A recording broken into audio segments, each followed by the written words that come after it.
และปัญญานี่เองที่ทำให้พระองค์นั้นได้ชำระความรู้ผิดคิดผิดเห็นผิดกับการยึดมั่นถือมั่นในธาตุขันธ์นี้ได้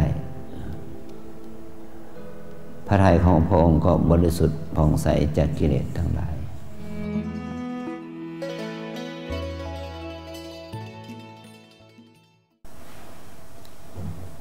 วันนี้เราทุกคนได้สละเวลาของชีวิตหรือว่าได้สละชีวิตก็แล้วนะอิมาหังภควาอัตตภาวังตุมหากังปริจจฉามิเราได้เปล่งวาจาจะอุทิศชีวิตของเราแด่พระพุทธเจ้าพระสัมมาสัมพุทธเจ้าต่อพระธรรมต่อพระสงฆ์ที่เราเรียกว่าอุทิศชีวิตต่อพระรัตนตรัย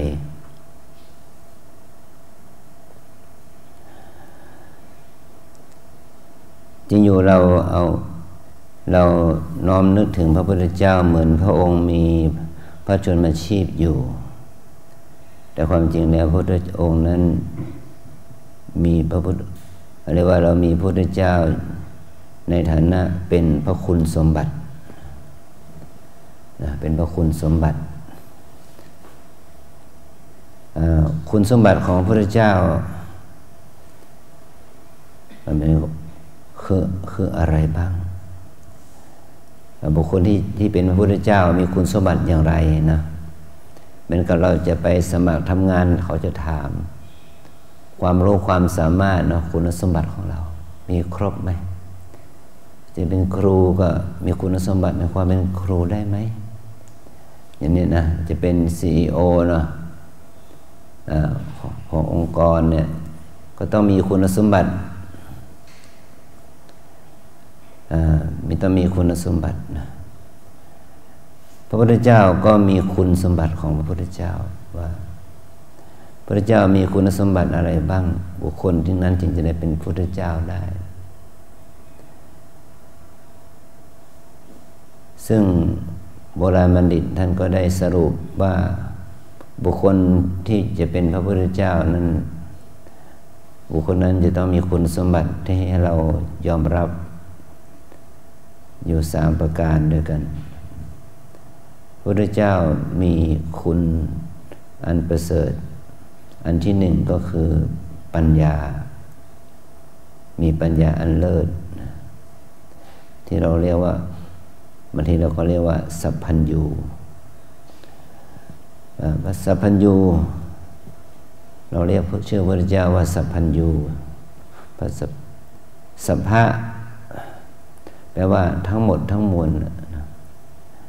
อัญญาเนี่ยแปลว่ารู้พระองค์มีปัญญารู้ทุกสรรพสิ่งนะรู้สรรพสิ่งแล้วก็เลยเรียกพระคุณของพระเจ้าข้อนี้ว่าพระปัญญาที่คุณปัญญาที่คุณเป็นคุณอันที่1ของบุคคลที่จะเป็นพระพุทธเจ้าได้ต้องมีปัญญาที่คุณเพราะปัญญานี้เองที่ทำให้พระองค์นั้นตรัสรู้ธรรมหรือค้นพบธรรมค้นพบพระธรรมหรือค้นพบสัจธรรมที่สัจธรรมนี้ก็มีอยู่แล้วนะพระองค์ได้ตรัสว่าตถาคตจะอุบัติหรือไม่อุบัตินะก็ธรรมนี้ก็มีอยู่แล้วคือหมายความว่าเราทุกคนนี่พอเกิดมาเนาะพอเกิดมาแล้วจะต้องมีสิ่งนี้อยู่กับตัวนะมีอะไรเป็นสิ่งมากับตัวเราทุกคนนะก็คือ1คือเราเกิดมาแล้วเนี่ยมันจะต้องมีความเปลี่ยนแปลงที่เรียกว่าอนิจจังมันจะต้องมีความเปลี่ยนแปลงถ้าว่าโดยกายภาพที่ว่าพอเซลล์ของพ่อกับของแม่ผสมกันแล้วที่เรียกว่าปฏิสนธิมันก็จะมีการแบ่งตัวของเซลล์นั่นเองจากรวมตัวกันเป็น1เซลล์แล้วก็จะแตกตัวเป็น2 จาก2เป็น4เป็น4เป็น8 8เป็น16เป็นทวีคูณอย่างนี้เนาะจนจากเซลล์เดียวในกลายเป็นรูปร่างสันฐานกลายเป็นเด็กทารกเนาะเซลล์นี้ขยายตัวอีกเนาะได้อาหารได้ข้าวได้น้ำจากมารดาก็ขยายตัวจนอยู่ในครรภ์แม่ไม่ได้แล้วคลอดออกมาก็อาศัยอากาศอาศัยอาหารน้ำนมของแม่นั้นหล่อเลี้ยงร่างกายจนเติบใหญ่จนถึงเดี๋ยวนี้เนาะเป็นเราตรงนี้เนาะมันไม่คงที่มันเปลี่ยนแปลงตลอดนะจากเด็กเล็กแบบเบามาเป็นเด็กใหญ่เป็นหนุ่มเป็นสาวเข้าสู่วัยกลางคนเข้าสู่วัยผู้สูงอายุก็ผันแปรไปอย่างนี้เนาะจนเราเห็นพ่อปู่ย่าตายายเรานะตายไปพ่อแม่เราตายไปนี่เห็นว่านี่แหละสังขารนี้หรือกายเนี่ยมันเป็นของไม่เที่ยงอยู่ในตัวทุกคนเลยนะเนี่ยพระองค์ก็มาพบสัจธรรมข้อนี้ก็เอามาสอนเอามาบอกให้เราทั้งหลายได้เห็นสัจธรรมข้อนี้เมื่อเรารู้เราเห็นสัจธรรมข้อนี้แล้วเนี่ยแล้วเราจะได้ประโยชน์อะไรก็คือเราต้องรีบใช้ไงเนาะเหมือนกับเราไปซื้ออาหารจากร้านอาหารที่ทำอาหารได้ดีที่สุดนะเขาเอามาส่งหรือเขามาเสิร์ฟเราแล้วเนี่ยเราไม่ยอมกินปล่อยเป็นอย่างนั้นสุดท้ายผ่านไป5 ชั่วโมง10 ชั่วโมงมันก็หมดสภาพดีไม่ดีก็เกิดเน่าเสียเนาะเกิดเชื้อราเกิดการเพาะเชื้อเป็นของเน่าเสียไปเลยเรามากินก็ท้องเสียเป็นต้นก็ชีวิตของเราก็เหมือนกันเนาะ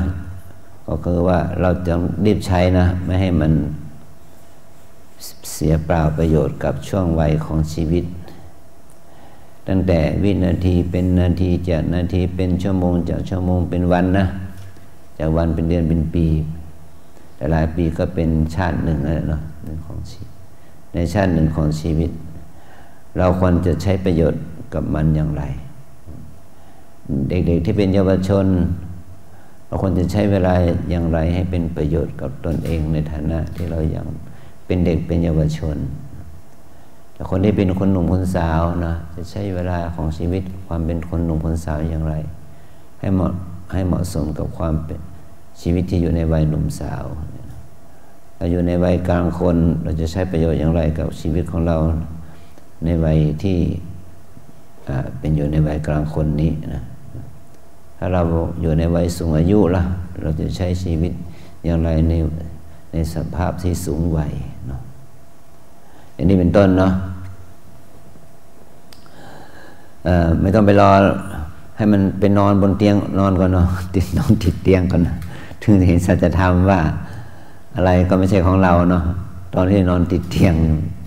ไม่มีค่าแล้วเนาะไม่มีความหมายแล้ว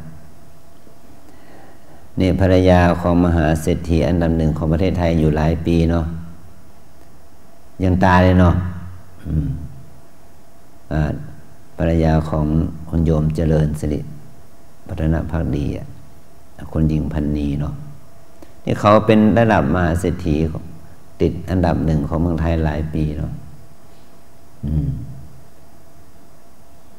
โอ้นะยังไม่สามารถที่จะซื้อชีวิตสีภรรยาเนาะที่คุรุคุยากไว้ได้ยังก็ต้องตายวันก่อนนี่มาเป็นเจ้าภาพบวชพระที่วัดศรีจอมทองนะเป้าคือ99 รูปเนาะเป็นเจ้าภาพหมดเลยเนาะทั้งพระบริขารต่างๆเขายังนิมนต์อาจารย์ไปเป็นพระประชาบทในโครงการนี้เพื่อถวายเป็นพรชัยมงคลกับพระพรชัยมงคลกับพระองค์พาด้วยเนาะแต่พระองค์โยมเขาก็ทำบุญเนี่ยว่าอย่างน้อยสุดก็ให้มันเป็นกับสืบชะตาชีวิต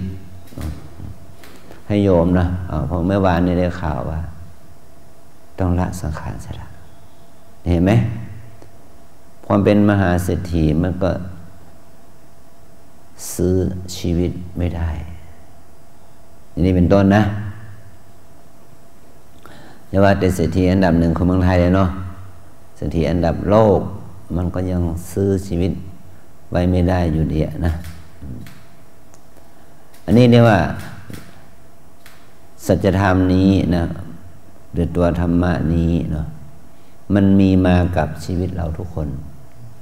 คือชีวิตเราเมื่อเกิดมาแล้วก็มีความผันแปรปรวนนะแก่เจ็บตายเป็นที่สุดเหมือนกันหมดนะเมื่อเรารู้แล้วนี่เราก็จะต้องหันกลับมาดูว่าเราจะใช้ประโยชน์ของชีวิตในช่วงวัยของเราได้อย่างไรโบราณเนี่ยเขาก็มีการแบ่งช่วงชีวิตเป็น3 วัยใหญ่ๆเดี๋ยวปฐมวัยมัชชิมวัยปัจฉิมวัยอันนี้เรียกว่าวัยแบบ3 วัยบางท่านก็บอกว่าโอ้มันยาวเกินไปเนาะก็แบ่งเอาเป็นทีละ10 ปีที่เราเรียกว่าทศวรรษทัสสะแปลว่า10 ปีแรกชีวิตของเราอยู่ในวัย10 ปีทำอะไรบ้างเนาะ10 ปีแรกกินเล่นหลับเนาะสามารถเนาะเรียนนิดหน่อยเนาะเรียนกันไปต่อไป10 ปีที่2เป็นไงกินเล่นเที่ยวสนุกสนานใช่ไหมนี่วัยที่2เนาะ10 ปีที่2นะแต่10 ปีถึง20 ปีนี่วัยสาววัยหนุ่มวัยสาวเป็นวัยเรียกว่าสายตาเป็นสีชมพูไปหมดเนาะอะไรก็งดงามไปหมดเนาะโอ้หรูหราสนุกสนานมีแต่เรื่องที่ดีงามชอบเพลิดเพลินเนาะวัยที่3ล่ะ10 ปีที่3 20 ถึง 30เนาะถ้าคนมีความขยันสำนึกหน่อยเนาะเรียนต้องจบนะเนาะมีงานหางานทำนะเนาะวางฐานชีวิตละเนาะ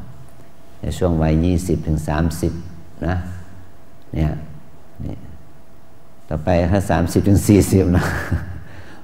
มีหลักมีฐานหรือยังเนาะมีงานมีการเป็นเรื่องเป็นราวหรือยังเนาะ40 ถึง 50ละชีวิตพอจะมั่นคงหรือยังเนาะ50 ถึง 60เนาะเตรียมตัวเกษียณแล้วนะเนาะ60 ถึง 70ก็เตรียมกลับบ้านเก่าแล้วเนาะใช่ไหม70 ถึง 80ถ้ามีบุญดีก็รอดเนาะ80 ถึง 90ก็แค่จะออกมาเปิดประตูบ้านก็ไม่ไหวแล้วเนาะหมดแรงเนาะใช่ไหมนี่80 ถึง 90ขนาดเปิดประตูปิดประตูแค่เปิดขวดฝาน้ำขวดน้ำมันยังเปิดไม่ไหวแล้วเนาะหมดแรงเนาะให้ลูกให้หลานเปิดให้เห็นไหมอย่างนี้เป็นต้นเนาะบางที90 ถึง 100เนี่ยนะแค่จะเอามือจับช้อนตักอาหารใส่ปากก็ตักไม่ไหวแล้วเนาะต้องให้ลูกให้หลานป้อนแล้วเนาะพยาบาลป้อนละเห็นไหมนี่คือความเปลี่ยนแปลงของชีวิตช่วงวัยเนาะแต่ละ10 ปี 10 ปี 10 ปีเนี่ยนะอันนี้เพื่ออะไรเพื่อให้เราไม่ประมาทในวัยว่าให้ทำประโยชน์ในสิ่งที่ควรทำเสียในวัยที่เหมาะสมที่จะควรทำเพราะอะไรเพราะชีวิตมันเป็นของไม่เที่ยงอยู่แล้วถ้าไม่รีบใช้แต่ละช่วงของวัยเนาะของปีของเดือนของวันของชั่วโมงนาทีวินาทีมันก็จะผ่านไปนี่เป็นเครื่องเตือนใจเราเนาะพระพุทธเจ้ามาตรัสรู้เรื่องความเป็นสัจจริงของชีวิตว่าทุกสิ่งเป็นอนิจจังก็เพราะพระองค์รู้ด้วยปัญญาที่พระองค์ตรัสรู้และปัญญานี่เองที่ทำให้พระองค์นั้นได้ชำระความรู้ผิดคิดผิดเห็นผิดกับการยึดมั่นถือมั่นในธาตุขันธ์นี้ได้พระทัยของพระองค์ก็บริสุทธิ์ผ่องใสจากกิเลสทั้งหลายเมื่อพระองค์ได้ทำหน้าที่ทำกิจของพระองค์จบแล้วพระองค์ก็ได้หวนกลับมาดูเพื่อนร่วมโลกผู้อยู่เบื้องหลัง นะก็พระองค์ก็หันกลับมาช่วยเพื่อนร่วมโลกนะว่าคนไหนพอที่จะช่วยได้ก็ช่วยไปก็ไปเทศไปสอนให้เขาได้เห็นสัจธรรมก็เลยกลายเป็นพุทธบริษัทที่เราเรียกว่าภิกษุภิกษุณีอุบาสกอุบาสิกาที่เป็นชาวพุทธมาจนถึงทุกวันนี้นะฉะนั้นพระองค์ได้ทำพุทธกิจ45 ปีนะเพื่อสันติสุขของมวลมนุษยชาติทั้งหลายถ้าพระองค์เป็นพระเจ้าจักรพรรดิก็จะไปครอบครองประเทศชาติบ้านเมืองต่างๆด้วยกำลังทหารสัมภวุธต่างๆแต่เมื่อพระองค์มาเป็นพระพุทธเจ้านะเป็นธรรมจักรพรรดิพระองค์นั้นได้ไปทุกเว้นแคว้นไม่มีใครตายด้วยคมหอกคมดาบไม่มีใครตายด้วยกำลังพลนะแต่พระองค์กับชนะใจมวลกษัตริย์ประชาชนชาวบ้านแว่นแคว้นทั้งหลายนี่เป็นสิ่งที่พระองค์เข้าไปสู่ชีวิตเขาด้วยมหาการุณช่วยเขาให้พ้นทุกข์ทางด้านจิตใจหรือช่วยเขาให้พ้นทุกข์จากสังสาระนี่แหละคุณของพระพุทธเจ้าโดยย่อจะมี3อย่างมหาการุณอย่างยิ่งเนาะเนี่ยพระทัยบริสุทธิ์อย่างยิ่งเนาะแล้วก็พระปัญญาอันยิ่งใหญ่อันใหญ่ยิ่งที่พร้อมที่จะให้คุณความดีหรือให้ธรรมะให้เขาได้เห็นสัจธรรมพุทธศาสนาจึงมีปรากฏให้แก่พวกเราทั้งหลายได้ใช้คือว่าคำสอนของพระองค์นะพุทธศาสนาแปลว่าคำสอนนะศาสนาของพุทธะคือคำสอนขององค์แห่งพุทธะนั้นได้สอนให้เราทั้งหลายเข้าใจสัจธรรมว่าทุกสรรพสิ่งเป็นอนิจจานุขังอนัตตานี่คือสัจธรรมฉะนั้นเราควรที่จะเข้าถึงความจริงด้วยปัญญาอันชอบด้วยการภาวนาด้วยการรักษาศีลให้ทานนี่พวกเราก็ได้ทำตามคำสอนของพระเจ้านั้นตามฐานะตามความรู้ความสามารถสำคัญก็คือเราจะต้องพัฒนาปัญญาของเรานะเมื่อเราพัฒนาปัญญาของเราเองเนี่ยนะได้ดีเท่าไหร่เราก็จะรู้สัจธรรมคือความเป็นจริงของชีวิตได้มากเท่านั้นเมื่อเรามีปัญญามากเท่าไหร่เราก็ได้ประโยชน์กับการมีชีวิตมากเท่านั้นนะคนที่มีปัญญาน้อยก็ได้ประโยชน์จากการเกิดมาเป็นมนุษย์ชาติหนึ่งน้อยแต่ถ้าคนมีปัญญามากเขาก็จะใช้ประโยชน์ของการเกิดมาเป็นมนุษย์ชาติหนึ่งได้มากได้ประโยชน์มากนะมันเหมือนถ้าโอบามาเปรียบเทียบก็เหมือนกับเรามีความรู้ทั่วไปเนาะถ้าเรามีความรู้ทั่วไปอย่างใดอย่างหนึ่งนี่เขาเข้าถึงขั้นที่ว่าชำนาญการเนาะแล้วเอาความรู้นั้นไปพัฒนาไปสร้างสรรค์ทำประโยชน์แก่ตนและแก่สังคมได้มากแต่ถ้าเรามีปัญญาน้อยมีความรู้น้อยมีทักษะในการใช้ชีวิตน้อยเราก็ทำประโยชน์แก่ตนแก่ครอบครัวแก่สังคมได้น้อยตามฐานะของทางสติปัญญาคนเรามีโอกาสเท่ากันอยู่แล้วเพราะวันหนึ่งเราก็มี24 ชั่วโมงเท่ากันในการใช้ชีวิตนะแต่เราจะใช้เวลา24 ชั่วโมงเพื่ออะไรบ้างเนาะ1 2 3 4นะเราจะใช้ไปอย่างไรบ้างยิ่งเรามาอยู่ในวัดนี่เนาะ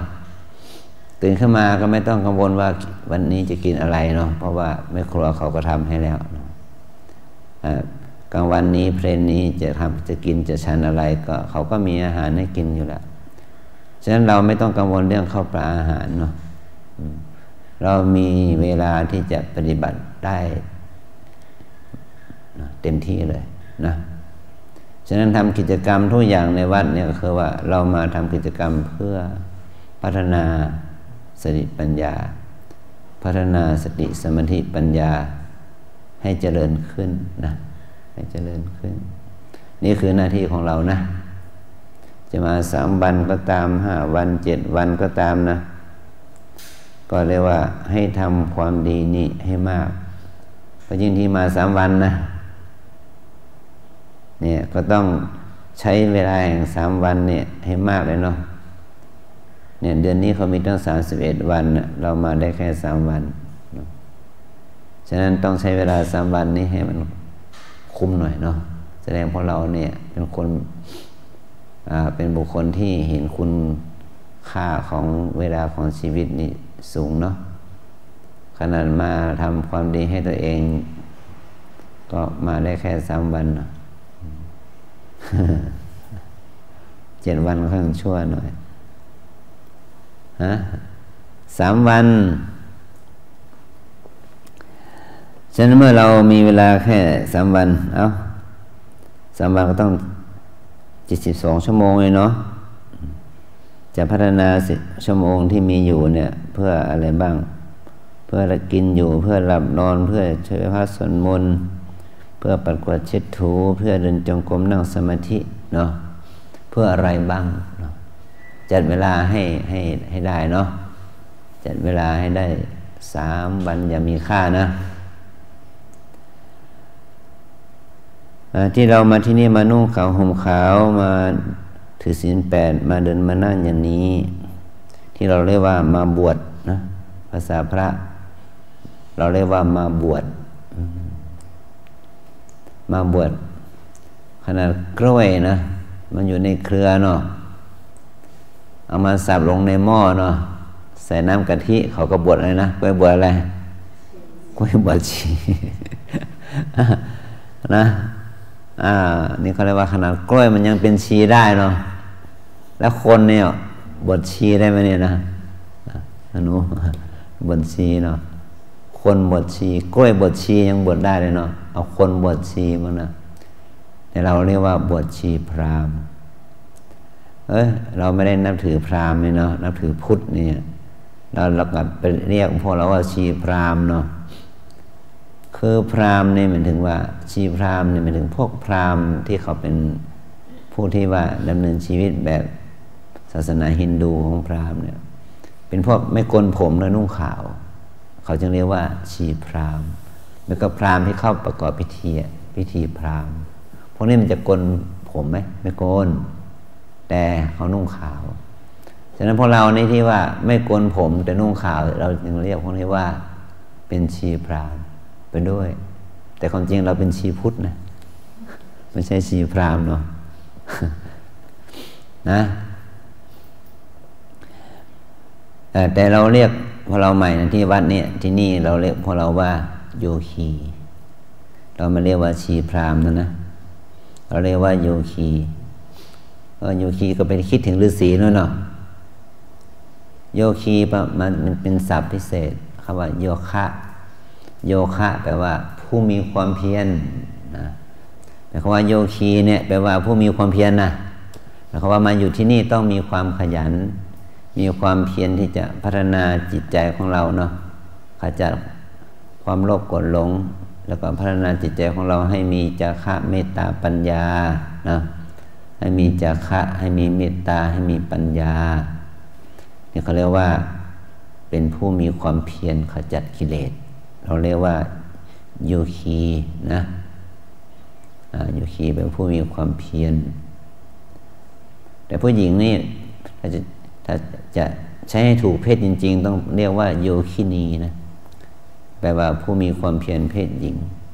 ถ้าโยคีเนี่ยแปลว่าผู้มีความเพียรเพศชายนะนี่โดยศัพท์นะแต่เราพูดง่ายๆว่าโยคีก็แล้วกันเนาะโยคีโยคินีตอนนี้คำว่าเรามาอยู่อย่างนี้เราเรียกว่ามาบวชเนาะมาบวชเรียกว่ามาบวชชีพราหมณ์เลยเนาะคำว่าบวชชีพราหมณ์หรือว่ามาบวชวิปัสสนามาบวชเพื่อปฏิบัติวิปัสสนากรรมฐานเนี่ย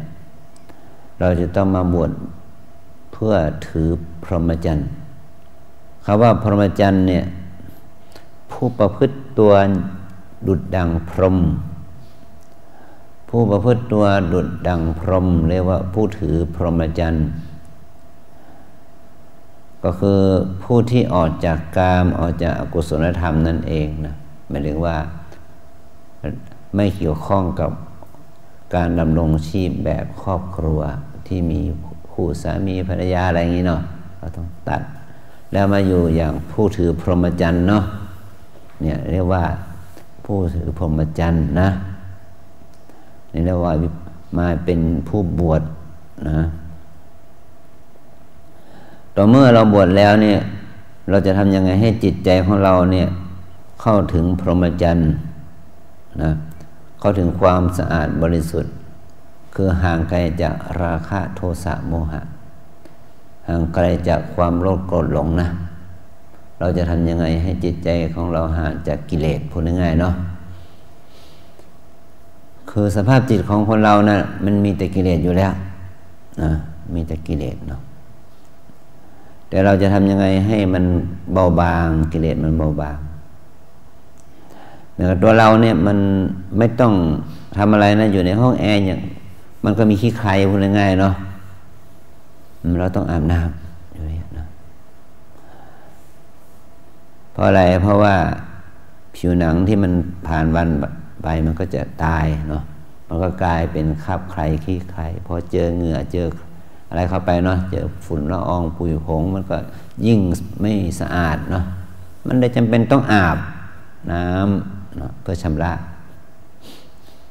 ถ้าเราเปรียบเทียบเหมือนกับจิตใจเราบ้างเนาะการที่ตาเห็นหูได้ยินจมูกได้กลิ่นลิ้นได้รสกายได้สัมผัสใจได้คิดนึกนั้นคิดนึกนี้แน่นอนเดียวเนาะมันก็ย่อมเกิดกิเลสต่างๆเนาะที่เราพูดง่ายๆว่าชอบไม่ชอบฟุ้งซ่านรำคาญสงสัยมันย่อมเกิดกับเราทุกคนนะถ้าบุคคลนั้นยังไม่ใช่พระอรหันต์นะยังไม่ใช่พระอริยะก็ย่อมเกิดกิเลสฉะนั้นเมื่อกิเลสเนี่ยมันสะสมที่เรียกว่าเราเสพแต่เรื่องนั้นๆบ่อยเข้ามันจะมีกำลังกายเป็นนิสัยเป็นอุปนิสัยเป็นสันดานเป็นวาสนาคำวาสนาหมายถึงว่านิสัยที่ฝังลึกจนกลายเป็นลักษณะบุคลิกภาพที่มันเป็นส่วนตัวแบบฉันก็เป็นอย่างนี้แหละอะไรประเภทนั้นนะอะไรประเภทนั้นนะเคยได้ยินเนาะฉันก็เป็นอย่างนี้แหละอย่างนี้นะมันแก้ไขไม่ได้มันสันดานมันเป็นอย่างนี้แหละนะนิสัยมันเป็นอย่างนี้แหละนะอันนั้นเกิดจากการสะสมบุคคลที่จะละวาสนาได้นะมีคนเดียวนะคือพระพุทธเจ้าพระอรหันต์นี้ท่านหมดกิเลสแต่ท่านก็ยังละวาสนาไม่ได้คือนิสัยเคยชินยังมีอยู่นะแต่นิสัยเคยชินนั้นจะเป็นพฤติกรรมเป็นบุคลิกภาพนะเป็นไปตามธรรมชาติมันเหมือนกับว่าถ้าเป็นฝรั่งเขาจะมีนิสัยเคยชินของอย่างนี้แหละถ้าเป็นคนชาตินี้เนาะคนอินเดียเขาจะมีนิสัยอย่างนี้แหละถ้าเป็นคนจีนจะมีนิสัยอย่างนี้แหละอย่างนี้นะอันนี้เขาเรียกว่ามันเป็นนิสัยที่เคยชินเป็นวาสนาที่สะสมละได้ยากคนไทยจะเป็นอย่างนี้แหละอย่างนี้นะแต่ว่าสิ่งที่เขาทำนั้นมันเป็นลักษณะเป็นธรรมชาติไม่เกี่ยวกับว่ามีกิเลสหรือไม่มีกิเลสเหมือนกับที่เราถ้าเราเป็นคนไทยเนี่ยนะขนาดไปยุโรปแล้วยังเอาน้ำพริกไปด้วยอย่างนี้นะนิสัยมันชอบอย่างนี้ขนาดไปบ้านเมืองโอ้โหนะเขาเจริญสารพัดเนาะก็ยังเอาน้ำพริกติดกระเป๋าไปด้วยเห็นไหมนะอย่างนี้นะเพราะว่าถ้ามันได้กินน้ำพริกแล้วมันมีกำลังเนาะอย่างนี้นะมันไม่ใช่ไม่มีข้าวกินนะแต่ต้องการลดอาหารประเภทนี้อย่างน้อยต้องติดน้ำพริกไปเนาะอย่างนี้เป็นต้นนะนี่ก็เป็นนิสัยติดอยู่ในรสอาหารเฉพาะกิจพระพุทธเจ้าละวาสนาได้พระอรหันต์ละวาสนาไม่ได้ แต่ละกิเลสได้ฉะนั้นเวลาเรามาปฏิบัติเราก็มาฝึกละกิเลสเนาะถ้าเมื่อกิเลสนั้นเบาบางลงไปนิสัยเคยชินมันก็จะพอที่จะควบคุมได้ไม่แสดงอาการออกมาแบบความเคยชินนั้นนะเพราะอาศัยการมีสติก็ช่วยระงับลักษณะนิสัยเคยชินนั้นได้นะจากที่มันมีความแรงกล้าก็ลดลงมาครึ่งหนึ่งนะจากที่ปานกลางก็ลดลงมาอีกครึ่งหนึ่งก็อ่อนลงซอฟลงนะอย่างเงี้ยมันต้องมีสติมันจึงจะสามารถคุมพฤติกรรมของตนได้นะเหมือนกับว่าเรามาวัดนี่นะอาจจะกินอย่างที่เขาให้กินเราก็ไม่ต้องไปเมนูอยู่ไหนขอดูเมนูหน่อยไม่ได้เนาะวัดไม่มีเมนูให้นะลูกนะไม่ต้องไปแสวงหาเมนูเนาะมีอย่างไงก็กินอย่างนั้นเห็นไหมนี่เราเลยว่ามันกินเพื่ออยู่นะไม่ใช่มาอยู่เพื่อกินเราก็กินตามที่เขามีให้กินนี่เรียกว่าคุมตัวเองได้เพราะว่าอะไรเพราะเรารู้อยู่แล้วว่าเรามาที่นี่เราไม่ได้มาเพื่อแสวงหาความสุขในการกินเรามาแสวงหาความจริงของชีวิตเนาะฉะนั้นเรามาเน้นหาความจริงของชีวิตว่าทุกอย่างมันได้ดังใจบ้างไม่ได้ดังใจบ้างฉะนั้นเราก็ต้องควบคุมตัวเองนะควบคุมจิตใจตัวเองไม่ให้ยินดียินร้ายกับสิ่งที่เราชอบหรือไม่ชอบอย่างนี้นะนี่เรียกว่าเป็นการมาฝึกนะมาฝึก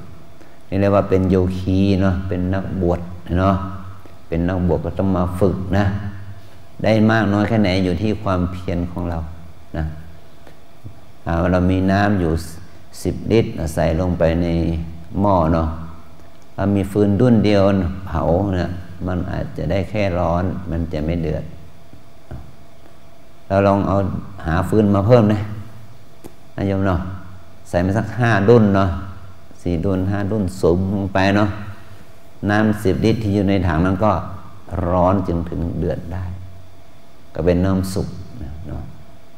เนี่ยก็เป็นน้ำสุกที่เราจะดื่มกินหรือว่าเอาไปปรุงอะไรได้ละเนาะมาชงมาปรุงได้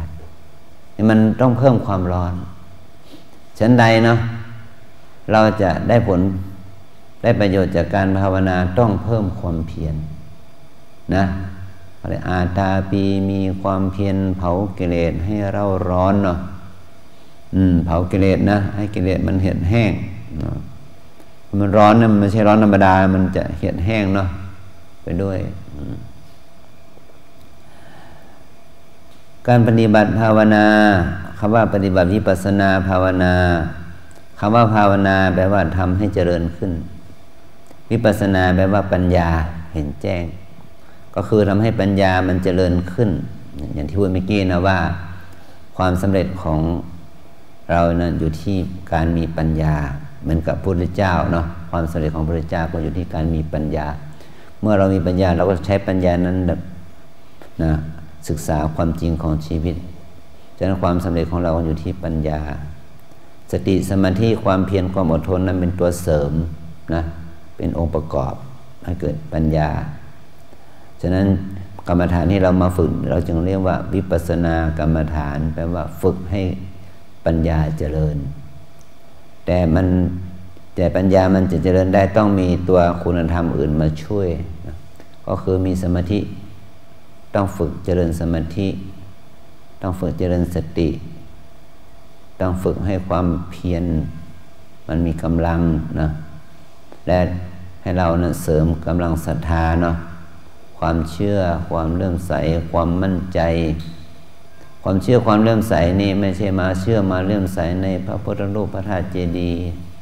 อะไรอย่างนี้เป็นต้นนะเป็นศรัทธาความเชื่อที่อันดับแรกเลยนะเราจะต้องเชื่อตัวเราเองว่าตัวเราเองสามารถฝึกฝนหรือเปลี่ยนแปลงเราเองได้จากการกระทำของเรานะ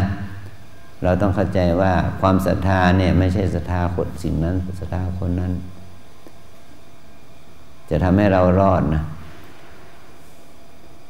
ศรัทธาที่จะพาให้เรารอดคือศรัทธาตัวเองว่าเราสามารถเปลี่ยนแปลงแก้ไขตัวเองด้วยการลงมือทำและการลงมือทำนั้นไม่ใช่ทำเพื่อใครในวันต้องทำเพื่อเราว่าสิ่งที่เราทำนั้นจะเปลี่ยนแปลงตัวเองเพื่อให้เราเองดีขึ้นด้วยการกระทำของเรานะนี่คือศรัทธาเมื่อเรามีความศรัทธาที่จะคิดที่จะแก้ไขตัวเองหรือคิดที่จะทำให้ตัวเองดีขึ้นเนาะเราเห็นคุณค่าของเราเองเนาะว่าถ้าเราเห็นคุณค่าของเราเองเราก็จะเปลี่ยนแปลงตัวเองเมื่อเราเข้าใจตัวนี้แล้วเราก็จะลงมือทำเนาะขยันทำประพฤติปฏิบัตินะเมื่อเราขยันเราประพฤติปฏิบัติมันก็จะสามารถพัฒนาตัวเราเองให้เจริญขึ้นได้นะนี่ฉะนั้นการภาวนาก็คือเป็นการพัฒนาจิตใจของการพัฒนาจิตใจก็มาเพิ่มกำลังของศรัทธาความเพียรสติสมาธิปัญญานั่นเองนะและเทคนิคที่จะมาพัฒนาเนี่ยเขาเรียกกันว่ากรรมฐานที่ใช้พัฒนาปัญญาเราก็เรียกว่าวิปัสสนากรรมฐาน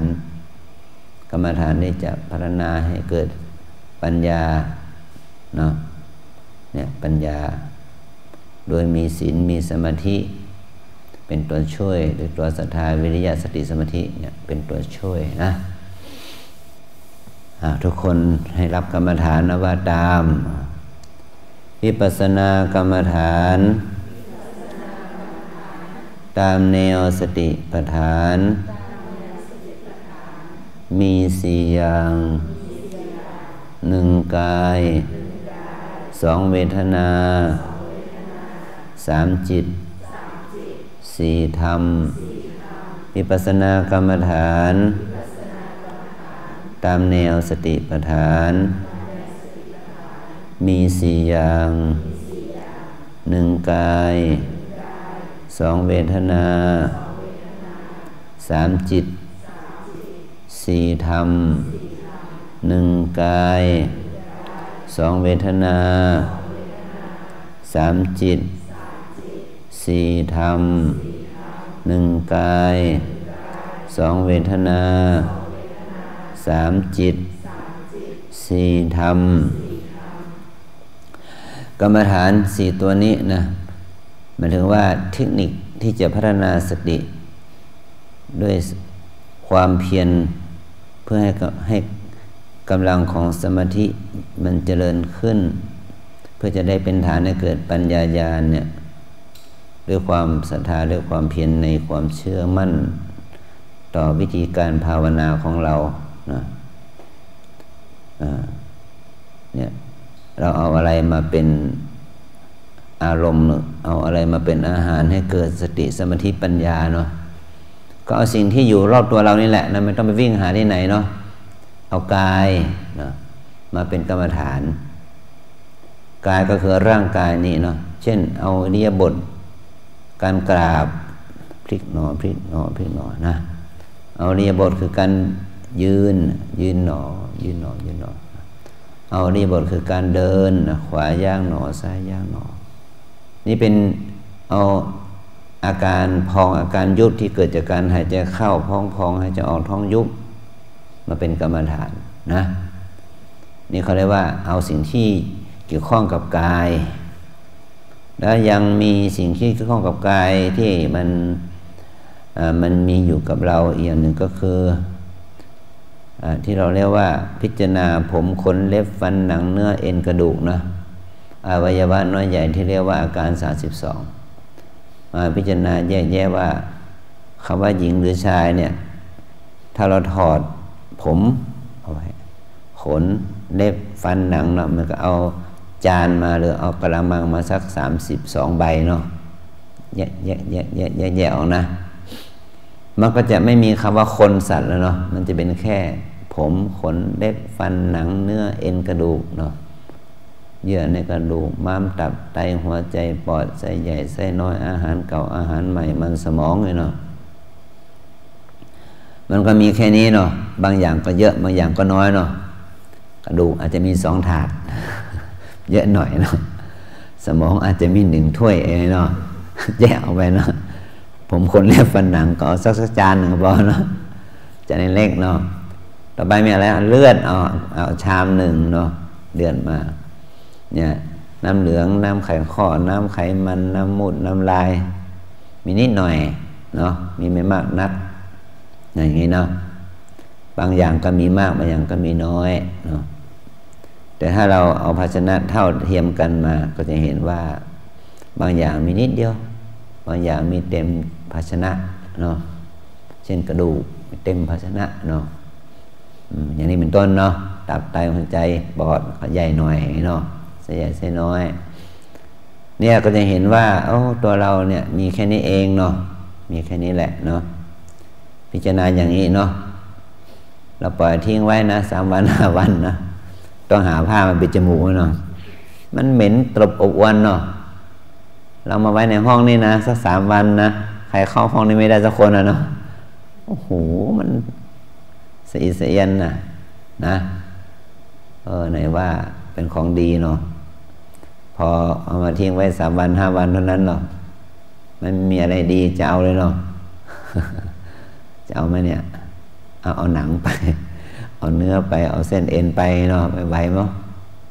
นี่ของอาจารย์นะอย่างดีนะเนี่ยจะเอาหรือเปล่า นี่ของหลวงปู่นะเอาไหมมันนะ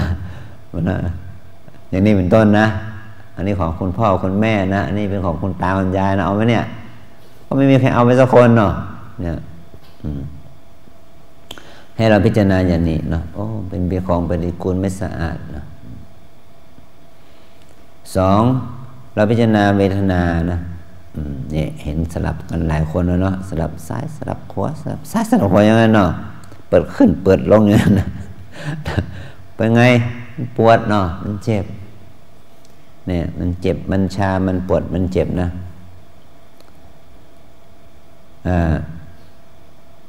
หนูนะลูกทั้งหลายเราลองทนสิเนี่ยขยับ10 ครั้งทุก10 หนเนาะเปลี่ยนท่าไปหาทุกเนาะอาจารย์เลยไม่ยอมเปลี่ยนอาจารย์ขอทุกครั้งเดียวพอละนะมันเพราะอะไรมันทุกท่าอยู่ท่าเดียวก็พอเนาะทุกหนเดียวเนาะต้องฝึกนานๆทนได้ถ้าฝึกไม่ได้ฝึกมันทนไม่ได้เดี๋ยวก็เปลี่ยนซ้ายเปลี่ยนขวาอย่างที่ว่านะเราลองฝึกไปเนี่ยมันก็อยู่ได้นี่นะเนี่ยมันต้องอยู่ได้แต่มันต้องฝึกนะใหม่ๆมันก็เป็นอย่างนี้แหละสับซ้ายสับขวาอย่างนี้นะปวดหนอเจ็บหนอชาหนอนะคือเราไม่ได้กำหนดเพื่อให้หายนะกำหนดให้รู้แล้วก็ยอมรับความจริงกับมันใหม่ๆเราก็ต้องเปลี่ยนเอาอย่าเปลี่ยนหนออย่าเปลี่ยนหนอขยับหนอไปก่อนนะฉะนั้นท่านจึงให้สอนให้เรานั่งเดินแต่น้อยตั้งแต่15 นาทีขึ้นไป25 30เนาะค่อยๆขึ้นไปสุดท้ายเราก็จะนั่งอย่างนี้ได้เป็นชั่วโมงโดยไม่ปวดมันอยู่ที่การฝึกนะอดทนเอาเบื้องต้นต้องใช้ความอดทนนะใช้ความเพียรความอดทนปวดหนอเจ็บหนอชาหนอนะเมื่อยหนอทุกหนออันที่3จิตความคิดเมื่อเราปฏิบัติในใจมันคิดดีคิดไม่ดีคิดอนาคตคิดอดีตเนาะความคิดมันจะมีมามากมายแหละเราก็ต้องเจริญสติเหมือนกันนะคิดหนอรู้ว่าจิตคิดบางครั้งเราก็คิดอนาคตเพราะว่าต้องการจะทำอย่างนั้นจะเป็นอย่างนี้กันบางคนก็คิดเรื่องอดีตเรื่องที่ผ่านมาแล้วเนาะเป็นนั้นเป็นนี้เขาเรียกว่ามีเป็นคนที่มีเบื้องหลังมากเนาะมีเจ็บปวดมากมีปัญหามากมีทุกข์มากก็เอาเรื่องคิดเอาเรื่องอดีตมาคิดบางคนก็คิดฝันไว้ข้างหน้าว่าจะเป็นนั่นจะเป็นนี้จะมีนั่นมีนี้อาจารย์ขอบิณฑบาตขอเวลาที่โยมให้นี่แหละนะ3 วัน 5 วัน 7 วันนี่นะอยู่กับพระธรรมเนาะอยู่กับพระพุทธเจ้าเนาะอยู่กับพระธรรมอยู่กับพระสงฆ์ในวัดนี้เนาะถ้ามันคิดออกไปกำหนดเลยเนาะคิดหนอตัดฟุ้งหนอตัดเนาะกังวลหนอตัดนะชอบใจหนอไม่ชอบใจหนอตัดนะดึงกลับมาหาปัจจุบันใหม่เนาะถ้าเราอยู่กับองค์ภาวนาเรียกชื่อว่าเราอยู่กับพระธรรมเนาะเพราะต ตัวนี้เป็นพระกรรมฐานพระธรรมก็คือพระกรรมฐานพระกรรมฐานก็คือพระธรรมถ้าเราอยู่กับปัจจุบันก็เราอยู่กับพระธรรมเราอยู่พระกรรมฐานเราอยู่กับพระพุทธเจ้าเนาะพระพุทธเจ้าอย่างที่พูดเมื่อกี้ว่าพระพุทธเจ้ามีคุณสมบัติ3อย่างปัญญามีปัญญาอันเลิศเนาะมีจิตใจอันบริสุทธิ์และมีพระมหากรุณาฉะนั้นเราจะต้องเข้าหาพระมหากรุณาของพระพุทธเจ้าเนาะรักตัวเองสงสารตัวเองนะให้รักตัวเองให้สงสารตัวเองให้แก้ไขตัวเองเนาะแล้วก็เรามาปฏิบัติมาฝึกฝนอบรมเนี่ยเพื่อให้จิตใจของเรามันหมดจากกิเลสลดความโลภโกรธหลงกิเลสมัญญาสาทัยต่างๆจะได้ลดลงนะด้วยอะไรอาศัยการพัฒนาวิปัสสนาปัญญาเห็นแจ้งสัจธรรมว่าทุกสิ่งมันเป็นอนิจจังทุกขังอนัตตาเลยเนาะ